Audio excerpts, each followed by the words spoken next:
আজকে থেকে 10-20 বছর আগের মানুষের ভিতরও যে পরিমাণ ধৈর্য সহ্য ছিল। আগে একটা মানুষ মাসের পর মাস অপেক্ষা করত প্রিয়জনের একটা চিঠি আসার,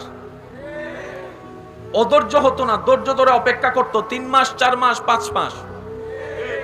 আমার মুরব্বীরা হয়তো আমার সাথে একমত হবেন, আগে বিদেশ থেকে টেপ রেকর্ডার পাঠানো হতো, ক্যাসেট। ওই ক্যাসেটটা পাঠালে প্লে করে সবাই মিলে শুনতো।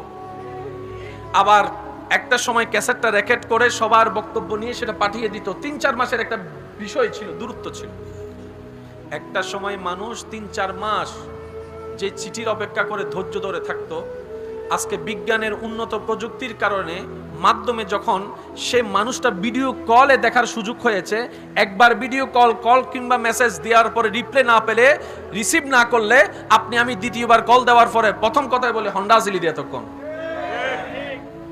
আগে 3 মাস ধৈর্য ধরার একটা ক্যাপাসিটি ছিল। এখন এদিকে বিজ্ঞান আমাদের জীবন সহজ করেছে, কিন্তু আমাদের ধৈর্যের লেভেল বলেন